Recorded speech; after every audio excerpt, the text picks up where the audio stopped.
Kemarin saya sampaikan, saya ada trauma dengan AFF ketika apa? Evan Dimas dicederai oleh pemain Vietnam sengaja untuk supaya menang, nggak bisa seperti itu. Bisa saja kita keluar dari AFF, ya ini memberikan biar mereka panas dingin katanya nih. Mendidih, tepat malam ini AFF persilakan Indonesia keluar dari anggota. Sangat luar biasa Ketua Umum PSSI, Erick Thohir.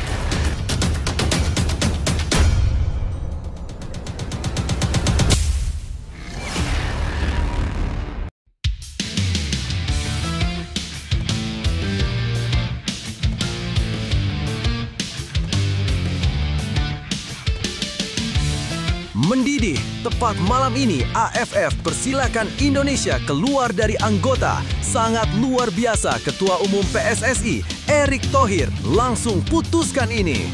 Tapi, Mimin minta tolong tonton video ini sampai selesai agar tidak ada kesalahpahaman yang terjadi. Dan tak bosan-bosan juga, tolong like dan share video ini ke media sosial kalian agar semua orang tahu apa yang sedang terjadi.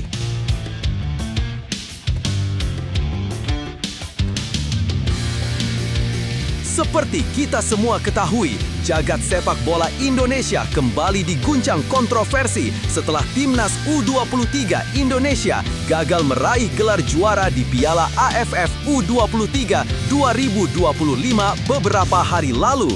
Kekalahan ini tak hanya menorehkan luka, tetapi juga memunculkan kembali wacana lama. Indonesia keluar dari keanggotaan ASEAN Football Federation (AFF). Kekecewaan mendalam dirasakan banyak pihak, termasuk tokoh-tokoh penting dalam sepak bola nasional. Trauma masa lalu seperti insiden cedera Evan Dimas oleh pemain Vietnam di laga final SEA Games 2019 kembali diungkit. Insiden tersebut disebut sebagai contoh bagaimana pemain Indonesia kerap menjadi korban dari permainan kasar dan keputusan wasit yang dinilai berat sebelah. Ketua Umum PSSI, Erick Thohir, dalam konferensi pers usai laga menyampaikan kritik tajam terhadap kualitas pertandingan dan kepemimpinan wasit. Ia menyebut bahwa pertandingan final dipenuhi unsur teatrikal dari tim Vietnam yang kerap melakukan simulasi cedera berlebihan untuk mengganggu ritme permainan Indonesia. Disentuh sedikit langsung berguling, teriak-teriak seakan cedera parah, tapi semenit kemudian bisa berlari seperti tidak terjadi apa-apa, ujar Erick. Tak hanya publik, kalangan pejabat hingga politisi ikut bersuara. Anggota DPR RI, Andre Rosiade, bahkan dengan tegas mendukung agar Indonesia tak lagi ikut serta dalam ajang AFF. Saya dari dulu mendukung PSSI keluar dari AFF. Buat apa ikut turnamen yang bukan di bawah FIFA?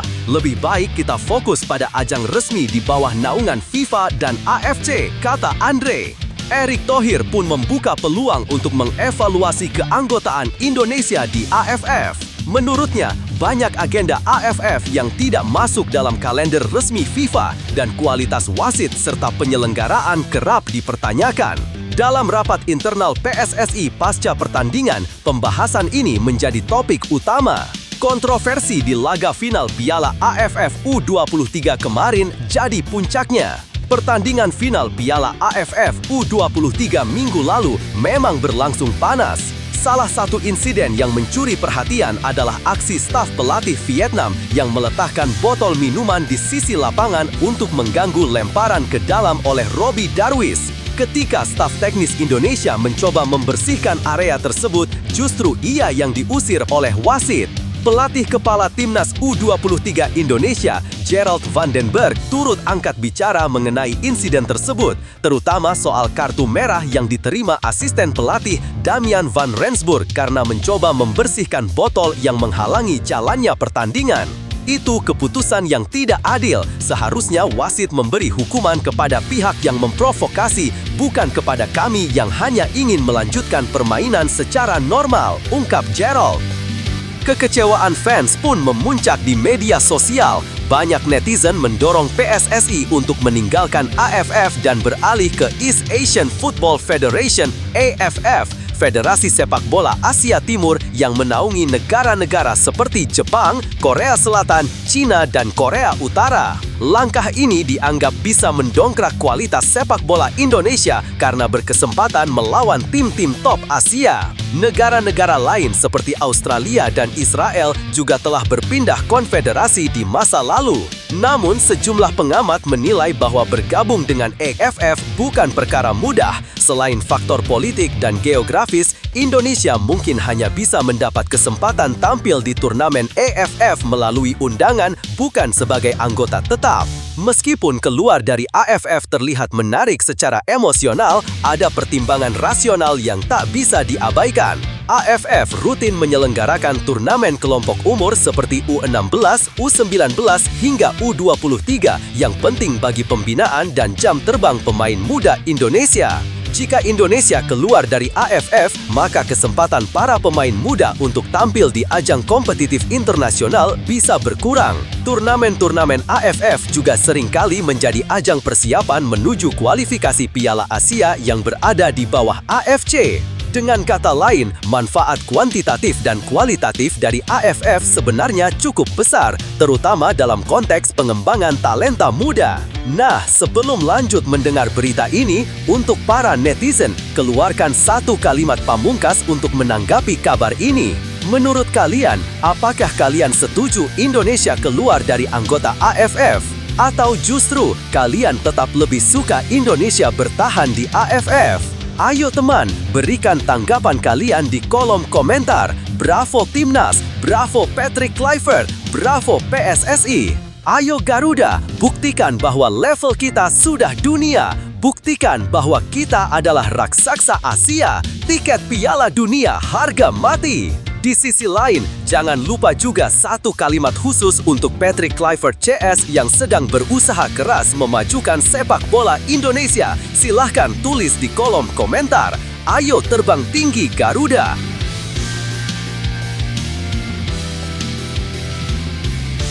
Mari kita lanjut teman-teman. Wacana keluar dari AFF tak bisa hanya didasarkan pada 1-2 pertandingan kontroversial. Perlu evaluasi mendalam dari seluruh pemangku kepentingan sepak bola nasional, mulai dari federasi, pelatih, pemain, hingga supporter. Yang paling penting, sepak bola Indonesia harus fokus membangun sistem yang kuat, berkarakter, dan profesional. Jika tujuan akhirnya adalah prestasi di level Asia atau dunia, maka semua keputusan harus diambil dengan kepala dingin, bukan emosi semata. Lebih lanjut, situasi yang dialami Timnas U23 Indonesia di Piala AFF U23 2025 memang menggambarkan persoalan klasik dalam sepak bola Asia Tenggara. Kualitas penyelenggaraan, kepemimpinan wasit, dan sportivitas yang masih sering dipertanyakan. Kekalahan di lapangan menjadi lebih menyakitkan ketika disertai dugaan kecurangan atau perlakuan tidak adil, apalagi jika berulang dari tahun ke tahun. Tak heran jika wacana keluar dari AFF kembali muncul ke permukaan. Namun, reaksi emosional seperti itu harus dilihat secara lebih jernih. Keluar dari AFF memang bisa memberi pesan keras kepada federasi bahwa Indonesia lelah diperlakukan tidak adil. Tapi langkah tersebut juga punya konsekuensi serius, terutama untuk pengembangan pemain muda. AFF selama ini rutin menyelenggarakan turnamen kelompok umur seperti U16, U19, hingga U23 yang memberi banyak kesempatan bertanding bagi pemain Indonesia. Kesempatan yang belum tentu bisa didapatkan jika Indonesia pindah ke federasi lain seperti AFF. Di sisi lain, kritik terhadap gaya bermain teatrikal dan manipulatif dari beberapa tim peserta AFF termasuk Vietnam bukan sesuatu yang baru. Justru itu menunjukkan bahwa sepak bola Asia Tenggara belum siap naik level jika atmosfer pertandingan masih diwarnai aksi dan intrik di luar strategi permainan. Jika kita ingin menjadikan turnamen ini sebagai wadah pembinaan, maka integritas dan kualitas pertandingan harusnya menjadi prioritas. PSSI memang punya tanggung jawab untuk melindungi integritas timnas, tapi solusi yang lebih bijak bukan sekedar keluar dari AFF, melainkan memperjuangkan reformasi dari dalam, mendorong peningkatan kualitas wasit, menuntut akuntabilitas dalam organisasi AFF, serta memperkuat diplomasi olahraga agar suara Indonesia didengar dan dihormati. Bila itu semua gagal dan terbukti sistem AFF memang tak bisa dipercaya, barulah opsi keluar bisa dijadikan langkah strategis, bukan sekedar reaksi emosional. Situasi ini harusnya menjadi momentum introspeksi, bukan hanya untuk AFF dan PSSI, tapi juga untuk seluruh. Erick Thohir beri kabar terbaru soal dua striker naturalisasi jelang kualifikasi Piala Dunia 2026.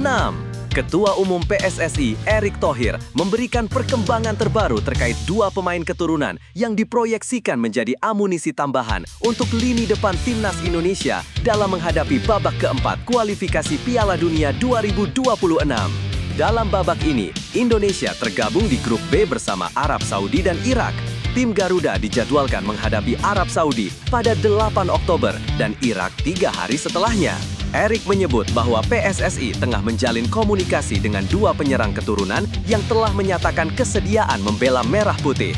Namun, ia menegaskan bahwa belum ada kesepakatan resmi karena dokumen-dokumen administrasi belum ditandatangani. Kami memang mengupayakan tambahan 1 atau 2 pemain untuk laga Oktober nanti, tapi mohon bersabar. Belum ada hitam di atas putih, jadi saya belum bisa menyebutkan nama mereka, ujar Erick di Gelora Bung Karno, Kamis 31 Juli 2025. Kondisi ini menjadi penting, mengingat Indonesia kemungkinan besar tidak akan diperkuat oleh Ole Romeni, striker andalan yang mengalami cedera saat tampil di pramusim bersama Oxford United di ajang Piala Presiden 2025. Ia bahkan harus menjalani operasi dan kembali ke Belanda untuk pemulihan. Dengan absennya Romeni, pertanyaan pun muncul soal kesiapan lini depan timnas Indonesia dalam pertandingan penting pada bulan Oktober nanti. Terlebih, pada FIFA Matchday September, Indonesia akan menjajal kekuatan Lebanon dan Kuwait sebagai bagian dari persiapan. Erick menyampaikan bahwa proses naturalisasi tak bisa terburu-buru karena FIFA kini lebih ketat dalam regulasi. PSSI juga menekankan pentingnya kesediaan penuh dari pemain dan dukungan keluarganya sebelum resmi dinaturalisasi. Kami harus benar-benar siap secara prosedural karena FIFA tidak main-main soal ini. Jangan sampai Indonesia dianggap hanya mengejar prestasi instan, tegasnya. Ia juga menambahkan bahwa meskipun hasil cepat dari timnas bisa jadi motivasi, pengembangan jangka panjang tetap harus dimulai dari akar rumput. Sepak bola Indonesia butuh fondasi kuat, bukan hanya hasil instan, pungkas Erick. Lebih lanjut, situasi yang dihadapi timnas Indonesia saat ini mencerminkan tantangan besar dalam membangun timnas nasional yang kompetitif di tengah target tinggi seperti lolos ke Piala Dunia 2026. Cedera yang menimpa Ole Romeni menjadi pukulan cukup berat, apalagi ia merupakan salah satu andalan di lini serang. Ketergantungan pada pemain tertentu memang wajar, tetapi kondisi ini sekaligus menunjukkan bahwa kedalaman skuad masih perlu diperkuat. Langkah PSSI dalam menyiapkan pemain naturalisasi tambahan bisa dianggap strategis, namun tetap harus dijalankan dengan hati-hati. Penekanan Erick Thohir pada legalitas dan komitmen pemain serta keluarganya menunjukkan kehati-hatian yang penting, mengingat tekanan dan ekspektasi terhadap timnas saat ini cukup tinggi. Apalagi dengan pengawasan ketat dari FIFA soal proses naturalisasi, Indonesia tak bisa sembarangan. Penting juga untuk dicatat bahwa pendekatan jangka panjang seperti yang disebutkan Erick, yakni fokus pada pengembangan dari akar rumput, adalah hal fundamental. Meski hasil cepat menggoda, pembangunan sistem sepak bola yang kuat akan jauh lebih berarti bagi masa depan. Publik tentu berharap ada keseimbangan, hasil kompetitif di kualifikasi, namun juga keberlanjutan pembinaan pemain muda. Di tengah optimisme ini, yang dibutuhkan bukan hanya talenta, tapi juga proses yang tertata, dukungan dari semua pemangku kepentingan, dan kesabaran. Kita bisa berharap bahwa langkah-langkah ini akan membuahkan hasil nyata bagi sepak bola Indonesia ke depan. Dalam setiap perjalanan besar, tantangan adalah bagian yang tak terhindarkan. Apa yang dihadapi timnas Indonesia saat ini bukanlah hambatan, melainkan batu loncatan menuju sesuatu yang lebih besar. Cedera pemain, proses naturalisasi yang belum tuntas, bahkan tekanan ekspektasi publik, semua itu bisa menjadi bahan bakar untuk tumbuh lebih kuat. Sepak bola bukan hanya soal menang dan kalah, tapi soal bagaimana kita bangkit saat terjatuh, bagaimana kita tetap percaya saat situasi belum pasti. Setiap pemain, pelatih, dan penggemar adalah bagian dari satu mimpi, melihat Merah Putih berdiri di panggung dunia. Mimpi itu tidak mudah, tapi bukan tidak mungkin. Percayalah, Saat kerja keras dibarengi dengan tekad dan keyakinan, hasil akan datang pada waktunya. Tidak ada keberhasilan yang lahir tanpa proses. Maka, mari tetap mendukung, tetap percaya, dan tetap berjuang. Karena ini bukan sekedar tentang pertandingan, tapi tentang harga diri dan semangat bangsa. Garuda tak pernah takut terbang tinggi, karena ia lahir untuk menembus langit. Gagal juara AFF U23, Gerald Vandenberg diminta benahi 2 hal jelang kualifikasi Piala Asia U23. Pelatih Timnas Indonesia U23, Gerald Vandenberg, mendapat sorotan tajam usai gagal mempersembahkan gelar juara di ajang Piala AFF U23 2025. Pengamat sepak bola nasional Muhammad Kusnaeni menilai ada 2 langkah penting yang harus segera dilakukan demi menatap kualifikasi Piala Asia U23 2026. Takluk dari Vietnam, Garuda Muda harus cepat bangkit. Dalam laga final yang berlangsung di Stadion Utama Gelora Bung Karno (SUBK) pada 29 Juli 2025, Timnas U23 harus mengakui keunggulan Vietnam dengan skor tipis 0-1. Kekalahan ini membuat Indonesia hanya keluar sebagai runner-up. Meski demikian, para pemain seperti Kadek Arel dan rekan-rekan diminta untuk segera mengalihkan fokus menuju kualifikasi yang akan digelar September mendatang. Apalagi Indonesia bertindak sebagai tuan rumah grup C yang diisi lawan berat seperti Korea Selatan, Laos, dan Makau. Kusnaeni perlu perkuat tim dan uji coba serius. Menurut Kusnaeni, ada 2 aspek krusial yang perlu dibenahi, penguatan skuad dan uji coba berkualitas. Ia menilai komposisi pemain di lini tengah dan depan masih belum solid. Maka dari itu, peningkatan kualitas pemain di 2 sektor tersebut sangat mendesak. Tak hanya itu, Kusnaeni juga menekankan pentingnya Timnas menjalani pertandingan uji coba, bukan sekedar pemusatan latihan atau TC. Lawan uji coba idealnya, tim yang memiliki gaya bermain serupa dengan calon lawan di grup, terutama Korea Selatan dan Makau. Untuk menyongsong kualifikasi Piala Asia, Coach Vandenberg perlu waktu dan ruang untuk mempersiapkan tim secara lebih matang, ujar Kusnaeni kepada iNews Media Group pada Jumat 1 Agustus 2025. TC saja tidak cukup, tim butuh uji coba melawan lawan tangguh yang karakternya mirip dengan tim di grup nanti. Tugas berat menanti di grup J. Indonesia akan memulai perjuangan di grup J pada 3 September 2025 menghadapi Laos U23 di Stadion Gelora Delta Sidoarjo. Mengingat persaingan ketat yang akan dihadapi, peningkatan kualitas secara keseluruhan menjadi hal mutlak. Kusnaeni pun menutup pernyataannya dengan menegaskan kembali bahwa komposisi pemain di Piala AFF U23 belum seimbang. Perbaikan terutama di lini tengah dan lini serang agar Timnas mampu bersaing di level Asia. Lebih lanjut, situasi Timnas Indonesia U23 saat ini menunjukkan tantangan serius sekaligus peluang besar untuk perbaikan. Kekalahan dari Vietnam di final Piala AFF U23 memang menyakitkan, namun seharusnya tidak menjadi alasan untuk larut dalam kekecewaan. Justru, kegagalan ini bisa dijadikan bahan evaluasi mendalam menjelang kualifikasi Piala Asia U23 yang akan datang. Gerald Vandenberg sebagai pelatih kepala berada di posisi penting untuk melakukan pembenahan menyeluruh. Salah satu hal yang paling mendesak adalah memperkuat struktur tim, terutama di lini tengah dan depan. 2 sektor ini terlihat belum cukup solid dalam menghadapi lawan yang levelnya lebih tinggi. Hal ini tidak bisa dianggap sepele mengingat lawan-lawan di babak kualifikasi nanti seperti Korea Selatan memiliki kualitas yang jauh di atas tim-tim ASEAN. Selain peningkatan kualitas individu dan kedalaman skuad, persiapan taktik dan mental juga memegang peranan penting. Menjalani uji coba melawan tim dengan karakter permainan serupa lawan di grup akan jauh lebih efektif daripada hanya mengandalkan pemusatan latihan. Simulasi pertandingan nyata melawan tim kuat bisa menjadi cermin kesiapan sesungguhnya. Namun di sisi lain, waktu yang tersedia relatif singkat. Dengan hanya 1 bulan sebelum laga kualifikasi dimulai, manajemen waktu dan prioritas pelatihan harus dilakukan secara cermat. Kesalahan di masa lalu jangan sampai terulang, terutama dalam hal pemilihan pemain dan pendekatan taktik yang tidak sesuai kebutuhan. Secara umum, kegagalan di final AFF U23 bukan akhir segalanya. Ini bisa menjadi titik balik yang menentukan apakah timnas U23 mampu berkembang dan bersaing di level Asia, atau justru kembali terjebak di pola yang sama. Kuncinya adalah kemauan untuk berbenah, keterbukaan terhadap kritik, dan kerjasama solid antara pelatih, pemain, dan federasi. Kegagalan memang menyakitkan, tapi justru dari kegagalanlah fondasi kesuksesan dibangun. Timnas Indonesia U23 mungkin belum berhasil meraih gelar juara di Piala AFF U23, namun perjalanan belum selesai, justru baru dimulai. Ingat, sebuah tim besar bukan diukur dari berapa kali mereka menang, tetapi dari seberapa cepat mereka bangkit setelah kalah.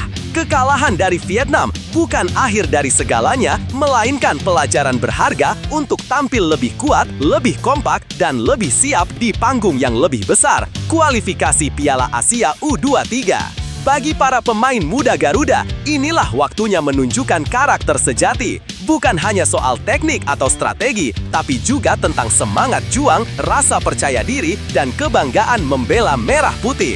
Saat kalian melangkah ke lapangan nanti, kalian membawa harapan jutaan rakyat Indonesia yang percaya bahwa kalian mampu membuat sejarah.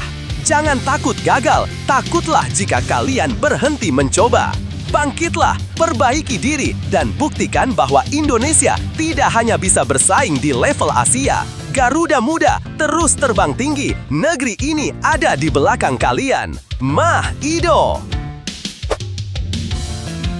Justin Hubner ungkap alasan tinggalkan Wolves dan mulai petualangan baru di Belanda. Bek timnas Indonesia, Justin Hubner akhirnya mencicipi debut perdananya bersama klub Eredivisie Fortuna Sittard dalam laga uji coba melawan Bayer Leverkusen pada Jumat 1 Agustus 2025. Bertanding di Stadion Fortuna Sittard, Hubner dipercaya sebagai starter dan bermain selama 63 menit sebelum digantikan oleh Luka Tunjik. Menariknya, Tunjik mencetak satu-satunya gol untuk Fortuna di menit ke-70. Sayangnya, tim asal Belanda itu tetap kalah 1-2 setelah sebelumnya Leverkusen unggul lewat gol Jarell Quansah 32 dan Amine Adli. Setelah pertandingan, Hubner membeberkan alasannya meninggalkan Wolverhampton Wanderers U21. Ia mengaku sulit mendapatkan kesempatan di tim utama karena dianggap kurang pengalaman. Mereka menginginkan pemain yang sudah banyak pengalaman. Kalau tidak, mereka akan beli pemain seharga 30-40 juta, ucap Hubner dalam wawancara dengan ESPN Belanya. Pemain berusia 21 tahun itu juga mengakui bahwa meskipun pernah dipinjamkan ke Cerezo Osaka di Jepang, peluang menembus skuad utama Wolves tetap minim. Hal ini mendorongnya untuk mencari klub yang berani memberikan menit bermain reguler. Pilihan jatuh kepada Fortuna Sittard, klub Eredivisie yang menurut Hubner bisa menjadi wadah ideal untuk membuktikan kualitasnya di level tertinggi sepak bola Belanda dan Eropa. Sekarang saatnya membuktikan bahwa saya bisa bersinar di Belanda. Para pengikut media sosial saya tak berarti apa-apa di lapangan. Disinilah saya harus menunjukkan siapa saya sebenarnya, ungkap pemain dengan 18 caps bersama timnas Indonesia itu. Meskipun belum banyak dikenal oleh fans lokal Fortuna Sittard yang hadir di stadion saat laga uji coba melawan Leverkusen, Hubner merasa percaya diri. Ia yakin waktulah yang akan menjadi pembuktian siapa dirinya sebenarnya. Mereka akan tahu nanti, ujarnya menutup wawancara. Justin Hubner dijadwalkan menjalani debut resmi di kompetisi Eredivisie pada 9 Agustus 2025 saat Fortuna Sittard menjamu Go Ahead Eagles dalam pertandingan pekan perdana musim 2025-2026. Lebih lanjut, situasi yang dihadapi Justin Hubner menggambarkan realita keras dalam dunia sepak bola Eropa, khususnya di level elit seperti Liga Inggris. Pemain muda, meskipun punya potensi besar, seringkali diabaikan jika belum memiliki jam terbang yang dianggap cukup. Di Wolves, tempat dia berkembang, sistemnya mengutamakan pemain dengan pengalaman tinggi atau pembelian mahal, yang membuat talenta seperti Hubner sulit mendapat ruang unjuk gigi.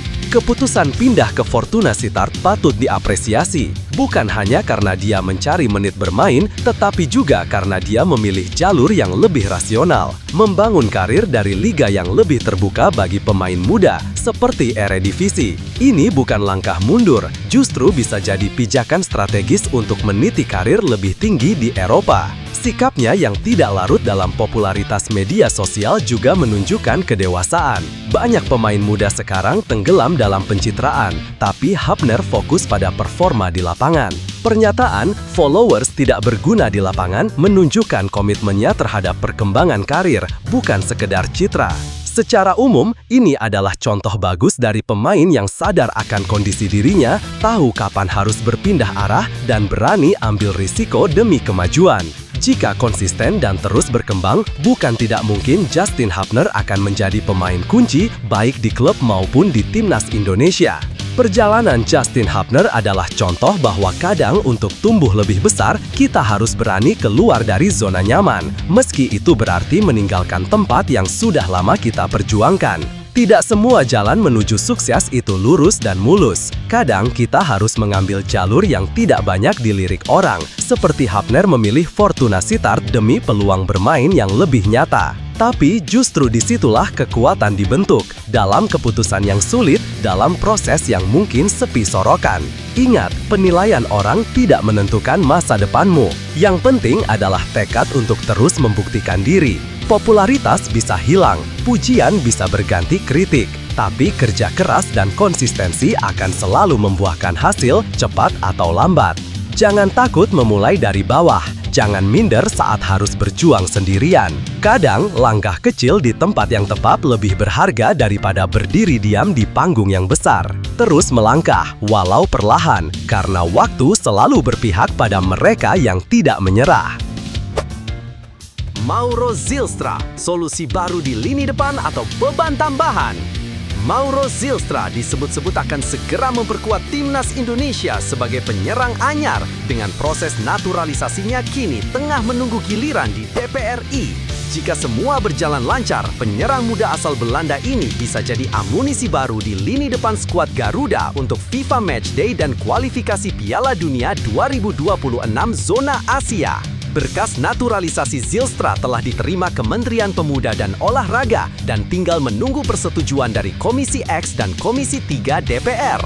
Namun, mengingat DPR sedang reses hingga 15 Agustus, proses ini kemungkinan baru berlanjut setelah masa reses berakhir. Waktu sekitar 2 pekan sebelum FIFA Matchday 1-9 September masih cukup realistis untuk menyelesaikan semuanya, mengacu pada pengalaman naturalisasi sebelumnya. Masalah adaptasi dan jam terbang. Yang jadi pertanyaan, apakah Zylstra bisa langsung menyatu dengan permainan timnas? Usianya masih 20 tahun dan pengalamannya di level senior pun belum banyak. Ia baru naik ke tim utama FC Volendam musim lalu di Eerste Divisie Liga Kasta kedua Belanda dan mencetak 6 gol dari 19 penampilan. Ia juga sempat menyumbang gol di ajang KNVB Cup. Meski masih terbilang hijau, Zylstra sukses membantu FC Volendam menjuarai Divisi 2 musim 2024-2025 dan promosi ke Eredivisie. Ini menjadi bukti bahwa ia punya potensi, meski tantangan di timnas Indonesia tentu berbeda level. Jika jadi tampil bersama skuad merah putih, proses adaptasinya harus cepat. Apalagi saat ini ada aroma angin Belanda yang makin kental di tubuh timnas, sehingga proses penyesuaian seharusnya bisa lebih mulus. Krisis di lini serang. Absennya oleh Romeni karena cedera panjang membuat lini depan timnas Indonesia tengah dalam kondisi darurat. Pelatih Patrick Kluivert perlu mencari alternatif dan Zylstra bisa menjadi opsi menarik. Walau Indonesia masih punya Rafael Struijk, Dimas Drajat, dan Ramadan Sananta, ketiganya dinilai belum cukup tajam di area penalti lawan. Opsi taktik false nine bisa saja diterapkan, tapi risikonya tinggi terutama menjelang fase krusial seperti kualifikasi Piala Dunia. 2 laga uji coba di FIFA Matchday September nanti bisa dimanfaatkan untuk eksperimen, termasuk memberikan kesempatan debut bagi Mauro. Meski masih layak membela tim U23, waktu yang mepet dan kebutuhan di tim senior membuat kehadirannya lebih urgen di skuad utama. Ujian berat menanti. Indonesia tergabung di grup B pada putaran keempat kualifikasi Piala Dunia 2026 bersama Irak dan Arab Saudi. Bermain tandang ke Arab Saudi akan menjadi tantangan besar. Hanya juara grup yang otomatis lolos ke Piala Dunia, sementara peringkat 2 harus berjuang lagi di babak berikutnya. Di tengah situasi tersebut, kehadiran pemain seperti Zylstra bisa membawa angin segar, asal ia mampu menjawab tantangan dengan performa. Mampukah Mauro Zylstra menjadi solusi nyata di tengah krisis lini depan timnas? Jawabannya akan segera terlihat dalam beberapa bulan ke depan. Berikutnya, situasi yang dihadapi timnas Indonesia saat ini menggambarkan kebutuhan mendesak akan sosok penyerang baru yang bisa diandalkan. Cedera panjang yang menimpa oleh Romeni telah memperbesar kekosongan di lini depan, dan pilihan yang ada saat ini dianggap belum menunjukkan ketajaman yang cukup. Mauro Zylstra muncul sebagai opsi potensial, meski membawa tanda tanya besar. Apakah ia sudah siap? Mauro punya catatan menjanjikan di level klub, namun tetap perlu dicermati bahwa ia baru saja menapaki level profesional dan belum punya pengalaman internasional, apalagi di panggung seketat kualifikasi Piala Dunia. Adaptasi akan menjadi kunci. Ia harus segera menyatu dengan gaya main timnas dan bisa menemukan chemistry dengan rekan-rekan baru dalam waktu singkat. Keuntungan kecilnya, ia tidak sendirian. Semakin banyak pemain diaspora yang membuat lingkuran tim nasional jadi lebih terbuka bagi wajah-wajah baru. Proses naturalisasinya pun menunjukkan kemajuan, dan secara waktu seharusnya cukup untuk rampung sebelum FIFA Matchday. Tapi waktu bukan satu-satunya faktor. Ekspektasi publik terhadap pemain naturalisasi selalu tinggi, dan itu bisa jadi tekanan tersendiri bagi Mauro. Yang menarik, ini bukan sekedar soal siapa yang jadi striker. Ini tentang bagaimana pelatih memaksimalkan potensi pemain muda dalam sistem yang solid. Jika Kluivert bisa menyiapkan pola permainan yang mendukung gaya Mauro, maka pemain muda ini bisa jadi aset, bukan beban. Akhirnya, langkah Indonesia ke Piala Dunia bergantung bukan hanya pada satu pemain, tetapi pada bagaimana keseluruhan tim berkembang. Mauro bisa menjadi bagian penting dari itu, tapi harus dibuktikan di lapangan, bukan di atas kertas. Setiap tantangan besar selalu datang dengan peluang besar. Bagi Mauro Zylstra, ini bukan hanya tentang pindah kewarganegaraan atau bergabung dengan tim baru. Ini tentang menjawab harapan jutaan orang dan menuliskan babak baru dalam perjalanan karirnya. Tak ada pemain hebat yang lahir tanpa tekanan. Justru dari tekanan itulah karakter ditempa. Mauro punya kesempatan emas untuk menunjukkan bahwa meski usianya masih muda, mentalitas dan semangat juangnya cukup dewasa untuk bersaing di level tertinggi. Mewakili Indonesia bukan sekedar bermain bola. Ini tentang membawa harapan, kebanggaan, dan semangat juang bangsa ke lapangan hijau. Untuk Mauro dan semua pemain muda yang tengah berjuang, jangan takut pada keraguan, jangan ciut dengan ekspektasi. Gunakan itu sebagai bahan bakar untuk membuktikan bahwa kamu pantas berada di sana. Dunia akan selalu meragukan sebelum melihat bukti, tapi kamu tak perlu membuktikannya dengan kata-kata. Cukup dengan kerja keras, disiplin, dan hati yang tak mudah menyerah. Ingat, peluang besar tak datang dua kali, tapi ketika ia datang, pastikan kamu siap menyambutnya dengan keberanian.